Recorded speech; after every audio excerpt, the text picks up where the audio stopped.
Versão brasileira, Herbert Richards. Bom dia pra você que acabou de acordar e bom dia pra você que não foi dormir ainda. Meu nome é Eduardo Blais, do Colégio de Acesso, eu vou falar sobre dilatação térmica. Mas o que é dilatação térmica?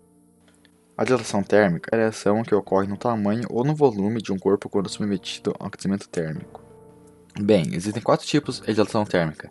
A primeira é linear, eu vou falar um pouco sobre ela agora, vem comigo. Então, como a dilatação térmica é quando o corpo é submetido a uma de temperatura, e quando isso acontece, ele sofre uma variação em sua dimensão. Sendo assim, a dilatação linear é quando um corpo está em uma de temperatura e seu tamanho cresce somente em uma dimensão. Um exemplo de dilatação linear no nosso cotidiano é quando está muito calor e os fios de luz fazem meio que uma barriguinha, eles fazem uma curva. Isso acontece porque está muito quente, assim aumenta a variação de temperatura e ele se dilata. Bom, também tem outro exemplo de dilatação linear no nosso cotidiano. Já reparou que nos trilhos de trem tem um espacinho entre eles? Esses espacinhos é para evitar a deformação dos trilhos, porque quando está calor ele dilata e quando está frio ele fica normal mesmo. Bom, isso foi a explicação do que é dilatação linear e como acontece no nosso cotidiano.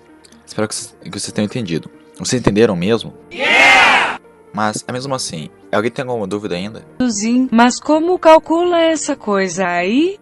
Então, simples é calcular ela, mas essa foi uma ótima pergunta. Assim, a fórmula é ΔL igual a L vezes alfa vezes Δθ. O ΔL é a variação do comprimento, o L é o comprimento inicial, o alfa é o coeficiente de dilatação que cada enunciado dá, porque é específico de cada material, e a variação de temperatura, medida em kelvins. Bem, continuando, outro tipo de dilatação térmica é a dilatação superficial. Esta é a forma de dilatação que consiste em um caso onde a dilatação linear em 2 dimensões, fazendo assim o corpo ter um aumento da sua área. Então, se você usa anel ou aliança, você já percebeu que no verão ele escapa do dedo com mais facilidade, certo? Então, você se perguntou por que isso acontece? Então, isso acontece por causa da dilatação superficial, que quando está muito calor, ele se dilata, assim ele aumentando sua área e fazendo escapar do seu dedo mais facilmente. Enquanto no frio, ele encolhe e ficando muito mais difícil de arrancá-lo do seu dedo. Então, antes que venha aquela mulher da voz chata me perguntar como calcula a dilatação superficial, eu vou falar agora. Então, a fórmula é bem simples, igual à primeira.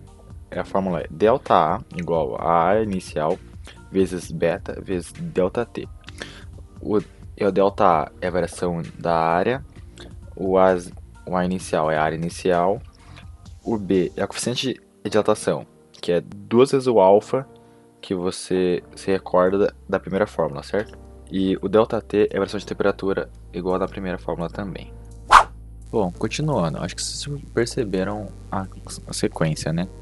Na dilatação linear era uma dimensão, na superficial foram 2 dimensões, e agora na volumétrica vão ser 3 dimensões que ela vai se expandir, ou se encolher.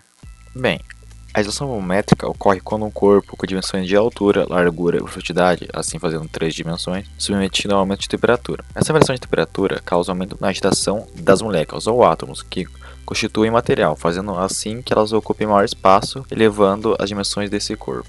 Um exemplo do nosso cotidiano sobre essa volumétrica é muito parecido com o da dilatação linear. O exemplo daqui é o paralelepípedo, que forma calçadas ou ruas de condomínios. Você percebe também que tem um espacinho entre eles, que é para poder causar a dilatação, igual ao dos trilhos do trem, só que nesse ele se expande em 3 dimensões. Para calcular a dilatação volumétrica, usamos uma fórmula bem simples que é muito parecida com as anteriores. É ΔV igual a V0 vezes gama vezes Δθ. O ΔV é a variação do volume, o V0 é o volume inicial, o gama é 3 vezes o alfa, que é o coeficiente de dilatação, que o enunciado dá o valor, e o alfa e a variação de temperatura, que é o Δθ. Agora minha colega a Lilian vai falar um pouco sobre o comportamento anômalo da água. Ao contrário do que acontece com a maioria das substâncias, a água possui um comportamento anômalo quando é aquecida entre 0 a 4 graus Celsius. Ela sofre contração e depois começa a dilatar-se, ou seja, quando a água está em seu estado sólido, ela tem volume maior do que no estado líquido nesse intervalo de temperatura. Se o volume da água diminui durante esse intervalo e sua massa é mantida constante, consequentemente a densidade da água, que é a razão entre a massa e o volume, será máxima quando a água estiver a 4 graus Celsius. Esse comportamento irregular da água explica vários fenômenos naturais, entre eles o fato de o gelo flutuar na água, que é o que ocorre nas regiões muito frias, onde a superfície dos lagos fica congelada enquanto no fundo a água permanece líquida. Como a água tem densidade máxima, a 4 graus Celsius, ela permanece no fundo, impossibilitando a convecção térmica, que é uma troca de calor em razão da diferença de densidade. E agora, a minha outra colega de grupo, Melanie, vai falar um pouco sobre a dilatação dos líquidos. Os líquidos se dilatam obedecendo às mesmas leis de dilatação dos sólidos. Primeiramente, devemos nos lembrar que os líquidos não têm forma própria, e sim a forma do recipiente aonde eles se encontram. Portanto, precisamos do estudo da dilatação volumétrica, pois quando aquecemos um líquido, aquecemos também o recipiente em qual ele está contido. Se você considerar um frasco totalmente cheio de líquido, ao aquecer o conjunto, você nota que o líquido transborda. Isso demonstra a quantidade de dilatação aparente do líquido, pois o frasco também dilata, então o líquido acaba transbordando.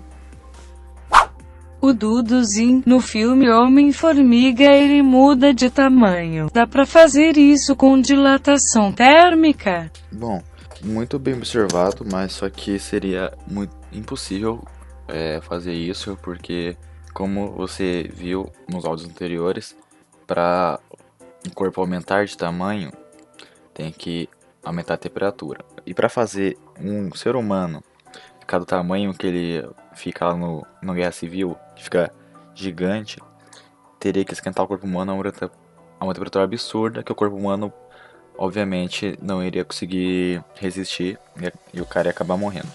E pra fazer ele ficar pequenininho, ia ter que chegar no zero absoluto, que é menos 263 kelvins, que é muito difícil fazer isso. Eles só conseguem fazer isso em laboratório, então, por mais que seria muito irado se acontecesse, infelizmente está longe de nossas mãos. Então, muito obrigado por ter paciência de ouvir a gente falando até aqui. Só tenho a agradecer se você escutou até aqui sem falar nenhuma parte, né? Que sei que não deve ter sido muito legal, mas agradeço fundo do coração. E é isso. A nossa equipe ficou eu, Eduardo, eu editei o podcast, demorou muito por sinal, e narração, Lilian na narração, e a Gabi ficou na parte da pesquisa. É isso, espero que tenham gostado. E Física Show, valeu André. Fui! Eu queria dizer pra você, senhor Andrezinho, que ano passado eu odiava física por causa do Nilson, agora por causa do senhor, tô começando a gostar. Muito obrigado, você é muito foda, meu. Valeu, é nóis. Agora tchau mesmo. Fui.